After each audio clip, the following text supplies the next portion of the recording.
It doesn't have power. Magandang araw mga tropa. Ngayon na ipapakita ko sa inyo kung paano gamitin ang Universal PCB board. Mini tutorial po tayo ngayong araw. Baka po kasi nagkataon na ganito din ang sira ng washing machine nyo at mahilig kayong magkutingting. First of all po, una sa lahat, tanggalin po natin lahat ng tornilyo. Nang sa ganun ay mabuksan natin ang ibabaw at makalas natin ang PCB board. Ang PCB board po ang siyang nagsisilbing computer ng washing machine. Siya po ang nagbibigay ng command sa mga component nito. Siya yung nagbibigay ng command sa inlet valve kung kailangan na niyang patuluin ng tubig, kung kailangan na niyang pahintuin kasi puno na ng tubig, at kung kailan magde-drain. Dito po ay nagche-check muna tayo ng mga wiring, kung wala bang sira at kung saan papunta ang mga wire bago tayo magputol dito sa PCB board. May mga color coding naman po yan. At yan nga po yung aking anak, kada hawak sa wire naguhugas ng kamay dahil malagkit daw yung tape. Dito po ay puputulin natin ang mga wire, mga socket wire na galing doon sa original na PCB board. Hindi na po natin kasi magagamit yan, papalitan po natin ng normal na clip lang. Bawat wire po ay puputulin, lalagyan ng rubber cover at lalagyan po ng clip. At ito po ay kakabit natin sa bagong Universal PCB board. Mas malaking kamurahan po nito kaysa dun sa original niya. Pagkatapos po ay tutuntunin natin ang mga wire kung saan po siya pumunta. Ito po ang tinatawag na water level sensor. Meron po siyang tatlong wire, green, white, and blue. Ito naman po ang tinatawag na water solenoid valve or inlet valve. Meron po siyang kulay dilaw at kulay gray. Siya po ang nagpapasok ng tubig papunta sa washing machine. Ito po ang gagamitin nating pamalit na Universal PCB. Susundan lang po natin at dyan natin ikakabit ang mga wire dyan sa may mga nakasulat. Madali naman po siyang sundan kasi may mga nakalagay naman pong marking. Tara po't magsimula na tayong magkabit. Ito pong unang ikakabit ko na kulay dilaw ay line 1 AC, may nakasulat naman po dyan.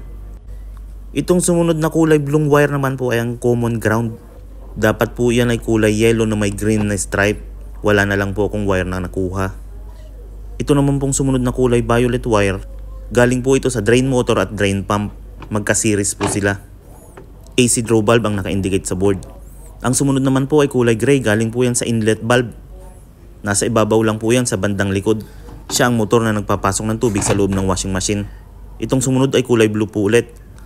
Ang wire na yan ay galing sa motor na nakakonect doon sa capacitor niya. Bali dalawang wire yan galing sa motor. Isang forward, isang reverse. Bali yan ay yung blue at saka yung pula niya.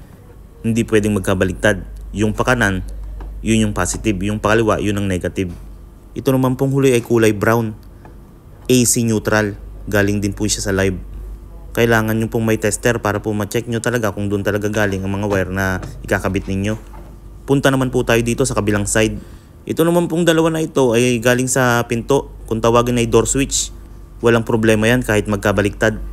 Ito namang tatlo na ito ay pinakita ko sa inyo kanina, yung kulay dilaw, yung water level sensor. Basta kung ano yung wire na nakagitna doon sa water level sensor, siya din ang ilagay nyo dito sa gitna. Kasi po yung gitna niya ang tinatawag na common. Tapos po yung dalawang gilid niya, signal na lang. Kahit magkabaliktad yan, okay lang. Basta yung mahalaga, yung puti ay nasa gitna. Pagkatapos ay i-check kung okay yung pagkakakabit. Sumunod na itornilyo na para hindi gumagalaw sa loob. Tara, testing na po tayo.